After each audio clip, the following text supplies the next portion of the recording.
Pozdrawiam was spod sufitu. Znaczy, to wy mnie pozdrawiacie spod sufitu. Dzięki nowoczesnej technologii mogę teraz robić takie bajery. I to jest prawdziwy samojebkowy vlog.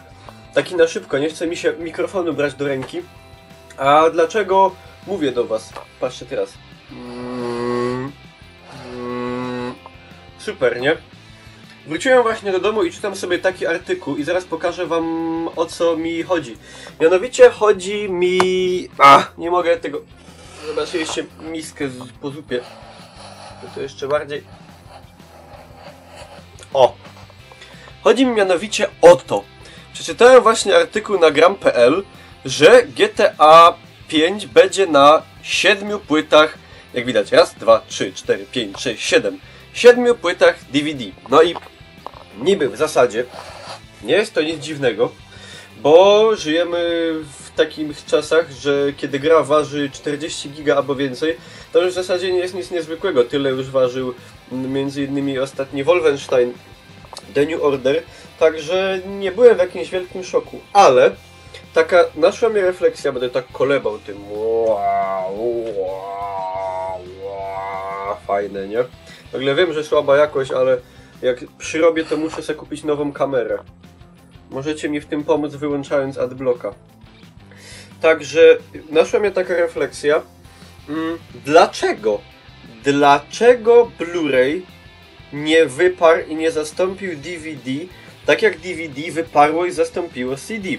Zrobiłem szybki research, żeby było, że jestem profesjonalistą, i niebieska Blu-rayowa dioda została wynaleziona przez Shui Nakamurę już w 1992 roku, a bodaj 4 lata później powstał już pierwszy niebieski laser, czyli w 1996 roku, czyli wtedy już nawet na świecie byliście prawdopodobnie.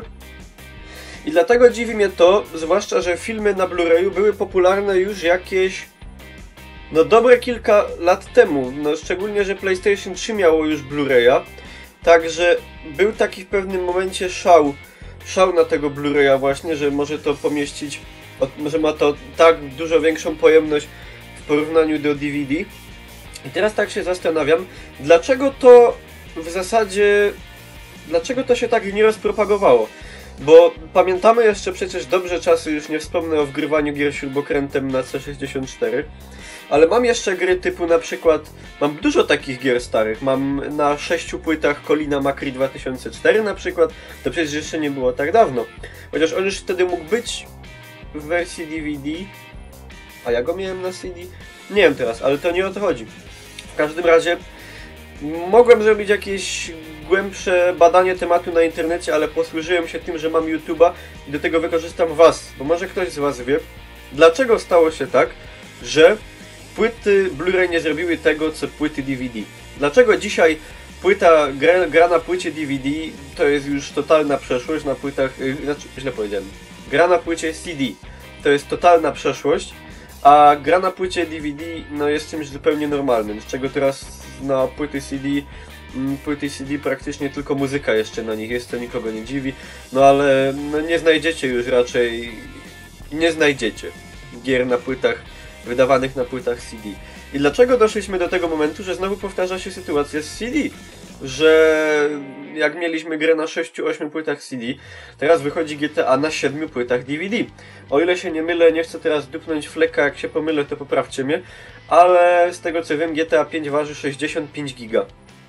To jest całkiem sporo, dlatego pochylam się i współczuję ludziom takim jak ja, którzy, ja na przykład nie mam wolnego internetu, ale mam problemy z internetem tej materii, że na przykład kiedy ściągam grę na Steamie, to rozłącza mi się internet i nie umie z tym zrobić nic ani mój operator, ani ja z tym nic nie umiem zrobić, ani nikt nie umie z tym zrobić nic. Także jeżeli ktoś mieszka w mniejszej miejscowości, gdzie jest jakiś gorszy dostęp do szybkiego, szerokopasmowego internetu, albo ktoś ma takie problemy, to ściągnąć te 65 giga to będzie nie lada przygoda.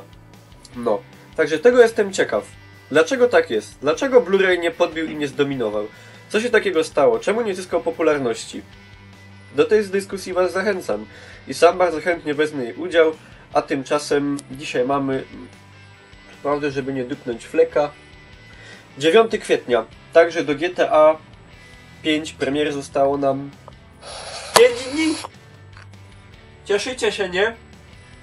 Ja się cieszę. Także to tyle ode mnie. Patrzcie tam jako.